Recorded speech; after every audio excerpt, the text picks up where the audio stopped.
Hello and a very good evening to all our viewers. You're watching South Speaks with me, Deepak Bopanna. Today's topic, Karnataka politics once again. And it's a buzz with controversy, with Dalit organizations now really coming out and demanding the resignation of the Chief Minister. Well, why are they doing this? This is over the alleged diversion of funds allocated for the SC/ST welfare.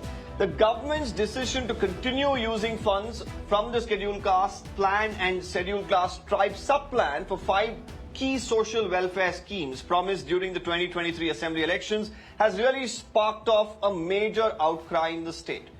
This decision, of course, is being seen as detrimental to the welfare of the SC/ST communities, with the BJP poised to appeal to the judiciary and the Dalit Sangharsh Samiti, the DSS, which is an ally of the Congress, ready to take to the streets in protest. Now, despite senior government officials defending the move as not unprecedented, the BJP and the DSS are vehement in their opposition. The BJP now plans to move court. We've already seen them last year itself protest. Now, once again, senior leaders of the BJP, of course, condemn this move. The DSS has threatened to withdraw its support for the Congress party. They're accusing it of failing to work wholeheartedly for the communities. The protest, of course, could also significantly impact Congress in the upcoming Zilla and the Taluk Panchayat elections. So let's open this up to our panel of guests who are, of course, joining us today. We have GS Prashanth, spokesperson of the BJP, Satabi Shivanna, spokesperson Congress, Sandeep Anirudhan, founder Citizens Agenda for Bengaluru, Dilip Cherian, founder Perfect Relations as well today joining us. First question, of course, to the Congress party as they face these charges. It's not new, Satabish. You've answered these questions last year. Many of them wondered, after all the backlash that happened with the BJP saying, well, these are funds meant for the development of the community. The guarantees were promised by the Congress, but now taking out these funds from here, putting it into the guarantees, how justified is it, was a question that was asked last year. The same thing has been done once again this year. How does the Congress really view this? No, I must give a brief backdrop for the benefit of your viewers. The Karnataka SCP-TSP Act was first enacted in the year 2013 and the rules thereof was framed in 2017. Now, the object of the Act was to ensure that the budget is in proportion to the population of the SC/ST community. It was enacted in compliance with the guidelines prescribed by the National Planning Commission, where all the states were directed to allocate budget in proportion to the population of the SC/ST communities. Now, my question to the BJP is this: they're creating an uproar or a mountain out of a molehill. My question to them is simple. How many state governments in BJP-ruled states have formulated such an act? Let me answer that for you. 0. Whether the NDA government at the center has even formulated such an act in the first place? No, absolutely not. Karnataka, Telangana and Andhra Pradesh are the only states to have formulated the act. And what moral right does the BJP have to even criticize us or create an uproar about this? Now let me talk about the diversion aspect. Just because you create an act, you cannot misuse the Hold on, funds. Prashanth. Please, Prashanth, hold on. Don't interject. Let me take you to Section 7. Section 7 of the Act speaks about norms to be followed while indicating allocation. 7A talks about individual development. 7B talks about colony development. 7C speaks about social sector programs. That is the general social sector schemes, which also include the guarantee schemes. 7D talks about deemed expenditure. Now, coming to deemed expenditure, the previous BJP dispensation had diverted 10,000 crore rupees from the sub-plans under the guise of deemed expenditure clause. This time in the budget, the CM has removed that clause. Now, coming back to Section 7, the government can use a portion of the fund for specific development of SC and ST communities. This has been done previously by all governments, and such schemes include what? Bhagya Lakshmi, that is the insurance to the girl child, and free bicycles to the girl students. This has been done before. Now, to create and take the case of Maharashtra, rupees 2,000 crores from the SC/ST community or the funds allocated to that community has been utilized for farm loan waiver. Now, time and again, Deepak, I have communicated on your show. Mr. Satabish, I agree with you when you say the deemed expenditure bit. Well, the BJP was also using these funds. They were using it for other activities. I agree with you on that. I agree with you that it was a Congress that brought in this act in the first place. But right now, the question that comes up is, there is funds that's being allocated for the development of these communities. Now, guarantees was something that didn't fall under this ambit of this act or why it was formulated. That is something that the Congress promised ahead of the elections. So now to say, well, for example, a Shakti scheme, when you have money being pumped into that, yes, there could be people from the community that are enjoying the benefit of the scheme. But how do you really tabulate it? How do you calculate it? But now you're taking out those funds and putting it there because you feel there's a shortage. And how is that justified? And now you have Dalit organizations screaming out and saying this is injustice that's being done. And they're saying that this money could have been used for other developmental work for the community. The issue is being raised by the Bharatiya Janata Party. It is only at their behest that even political uproar is happening today. And most beneficiaries of the guarantees belong to the SC/ST community. And the Honorable Concerned Minister has asked the departments to give details on how many SC/ST people will be benefited under these guarantees. This reallocation of funds is not unprecedented. And to call it diversion is a shoddy attempt of the BJP to play politics in this matter. Okay, respond, Prashanth. Yeah, Deepak, firstly, just because Congress enacted a law does not mean they can break it at their will. It is not Gandhi Parivar's fiefdom to say, we enacted a law, we'll break it. 7D of the Act, Siddaramaiah mentioned in the 2023 budget speech that it will be removing it, but it has not yet been notified. Let Shatabish tell me on record whether that provision has been brought into effect now. Have you removed 7D? No, not yet. You're not yet notified. From a date to be notified. From a date to be notified. Let me complete. Deemed expenditure has been notified. The 10,000 crore that you allocated under the deemed expenditure clause has been removed. Don't interfere. I am on record. Let me complete. 7D, you're talking about removal from a date to be notified, which has not been notified, which means as on date, 7D still stays. Point number one. Point number two, if you take Congress's example now of saying how it is benefiting everybody, which means you originally allocated, say, 100 rupees for the benefit of SC/ST and say 100 rupees for the benefit of everybody, including SC/ST, in terms of the guarantee scheme. Now we are saying, for the SC/ST, I will use only the money earmarked for them. For others, I will use other money. How logical and moral it is. Which means the SCP, TSP funds should be used only for the benefit of that community. You can't combine it with the guarantee schemes for which everybody is eligible. There is no caste-based discrimination in the guarantee schemes. So therefore, this is blatant diversion of the money meant for SC/STs. And because the coffers have run dry, because of the failure of the Congress government in managing the finances properly. It's a breakdown of law and order completely. There is no sanctity to what Siddaramaiah talks about. It's a method to divert attention from Muda's scheme. I interrupted Prashanth while he was interrupting you. Now, let's have the courtesy to allow him to complete and then you respond. Yeah, so Deepak, this is the method of Congress to divert attention. One, they're diverting money here and also divert attention from the scam that the CM now is involved in, the Muda scam. You look at the affidavit of Siddaramaiah in the previous elections, he said market value is 8 crores. Let's not divert from that. We're not debating Muda here. Let's not get into that. Okay. Prashanth, hold on.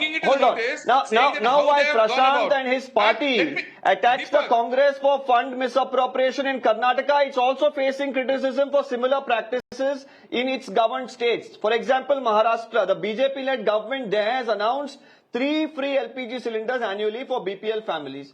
This is at 1,500 per month for women aged 21 to 60, costing 46,000 crores as well. Additionally, there's free electricity to farmers, adds up to another 14,000 crore.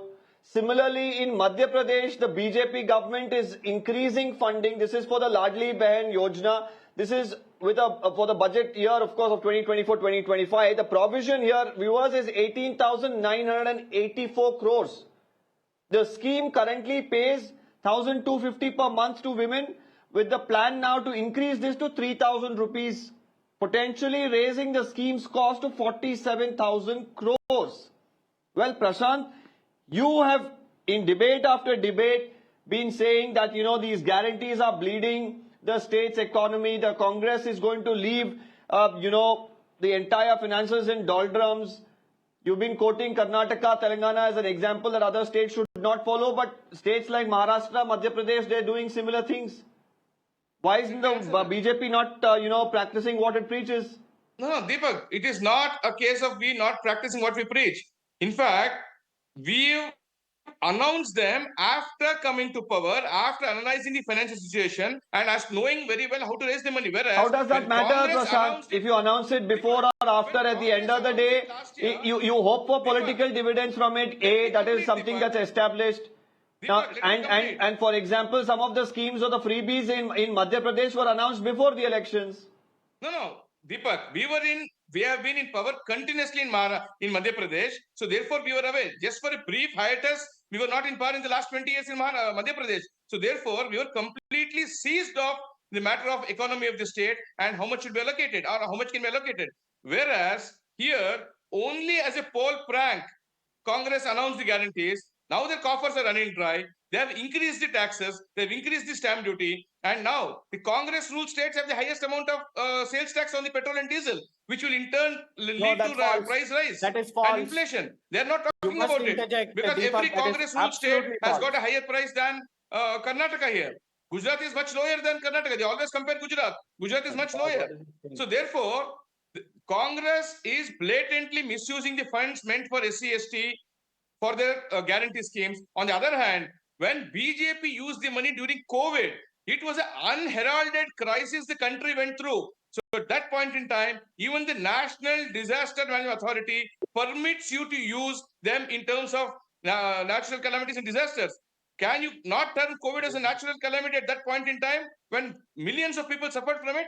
But whereas for Congress guarantee scheme, you cannot say okay, it's a natural calamity or disaster. Prashanth, you just mentioned yourself that the guarantees they're bleeding the state. You're saying that they increase fuel prices because of that. How is it that in Madhya Pradesh you have now nearly 50,000 crores almost that you're going to be spending on a particular scheme? Here in Karnataka it's about 58,000 for 4 schemes, because there's a huge population difference as well. When you're talking about these schemes that is being given to a particular, even if it is particular class of citizens, of course, that are getting it. And then you said fuel prices. The fuel price is 107 for a litre of petrol in Madhya Pradesh. In Karnataka, I believe it's around 103, 104. So still there is a stark comparison there that you can draw. No, Deepak, you can compare state by state and say how many states reduced prices in 2021. When Bommai was the CM here, the prices were reduced by about 13 rupees for petrol and 10 rupees for diesel. No only Congress state ever even year, reduced it at that point in time. 2021 election year people reduce, after elections people increase. Elections. This is something that we see time and again. Even when the crude price fell down, only BJP ruled states reduced the prices. Chief Minister, the Congress ruled states did not reduce. Siddaramaiah, went on record and said that, it was because of elections that they couldn't increase, because there were Lok Sabha elections. Before that, of course, the BJP had to take this decision. But anyway, before I go to Satapish, we also have, of course, our 2 other panelists who've been eager to come in on the debate. Dilip Cherian, Sandeep Anirudhan also with us. Dilip Cherian, how do you really look at this? Because, as far as politicians are concerned, we are really looking at a lot of hypocrisy. The BJP has been vehemently opposing guarantees, but at one point in time realized that it's probably benefiting the Congress and then went towards it. And now we are looking at them following similar practices. As far as this issue of, diversion of funds or reallocation as the Congress wants to term it, this is a corpus that is meant for the development of the SC/ST community. They're saying, well, there are beneficiaries even from the guarantees and we are just putting in this chunk into this. Is that fair? Essentially, the argument seems to be here that your freebie is a freebie and my freebie is an empowerment. Essentially, that's the game that people are playing. And all this talk of budget reallocation and whatever fancy word you do to paper over it, essentially it is a matter of increasing the support for the undertrodden. But I think in Karnataka at this point of time, there is something else that is at play. In fact, what is possibly happening is that the internecine battle within the Congress is also partially the reason why the DSS has got so active on this. My sense is that having seen this play out in multiple states over multiple regimes, let me say that when you have trouble within your own government, it is usually a sign of conflict within that government. Now, as far as the SC/STs are concerned, I think that any scheme that benefits them must continue and should be seen as empowering. Moving money from any other scheme and adding it to schemes which empower the poor is also highly productive from a societal point of view. It is, unless you unleash these forces, you will not be able to get out of the bind of low growth, which we are now currently facing. And the last question is that, do these schemes actually provide anything other than just consumption? So while I have a problem with, free LPG cylinders, I don't have a problem if it goes for education or for anything which enables the SC/ST to be empowered for the future. I think that needs to be the litmus test on which these expenditures are tested, tried, and analyzed in the public domain. Okay. Sandeep, as a citizen, when you're looking at these guarantees, firstly, how many guarantees are you getting the benefit of? And now I'm not going to here pinpoint at the Congress or the BJP, because everybody thinks that, something like this is, good for them politically, and they're implementing it in different states, be it Congress ruled states or be it BJP ruled states. But the end of it, so it helps a lot of people, especially those who are socially backward, is the claim that's coming in from the parties. They're saying it empowers them. How do you really view it? Deepak, fundamentally providing welfare to citizens, you cannot fault it, because we seem to live in this illusion that, it's only rich countries that can give welfare. If you look at all of Europe, these are highly welfare-based states. You have free medical, free education, free public transport, all kinds of free stuff. Those are not called freebies there. Those are called welfare. And Australia is a welfare state. Most of Europe is a welfare state. So if a government wishes to be a welfare state, there's nothing wrong with it. We seem to somehow attribute that it's a mistake. It is not. The mistake is poor governance.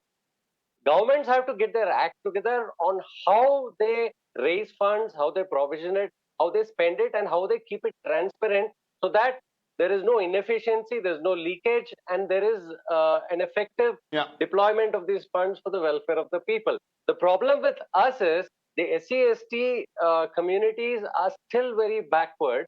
So to take away funds from that community and spend it in general, it's a big no-no, because first of all, these schemes are not properly. But the Congress says, Sandeep, that it's not being spent in general. It is going to the beneficiaries. There are beneficiaries from the community of the guarantees, and this fund will just provide for them. No, that's a bad excuse. See, these schemes are general schemes. When you talk about these 5 guarantees, these are general. It applies to everyone. For SC/STs, okay, Satabhish, respond to that. Sandeep is of the opinion that these were announced for everybody, not for one particular community. Exactly. It was not for upliftment or development of the SC/ST community. And this particular fund is for the upliftment and development of this particular community. Bring in other, activities or, developmental work for the community, instead of, saying that the guarantees will also have to be funded through this. And Deepak, much more. What is being glossed over is Satabhish, funds that are meant for Satabhish, that was for Satabhish. These are not being spent. That was for Satabhish. Let's Satabhish come. To respond to Sandeep, he mentioned a lot of countries that are welfare countries. But last I checked, India is a social welfare country, right? We need to uplift the socially backward and marginalized sections of the society. And rightly so, as prescribed by the National Planning Commission, we have included this act that allocates a whopping 24% of our entire budget for the benefit and welfare of the SC/ST community. Satabhish, I'm really sorry to interrupt. It's been an interesting debate. I'm really sorry to interrupt. I'm thanking all our panelists. We have some breaking news coming in from Jammu and Kashmir.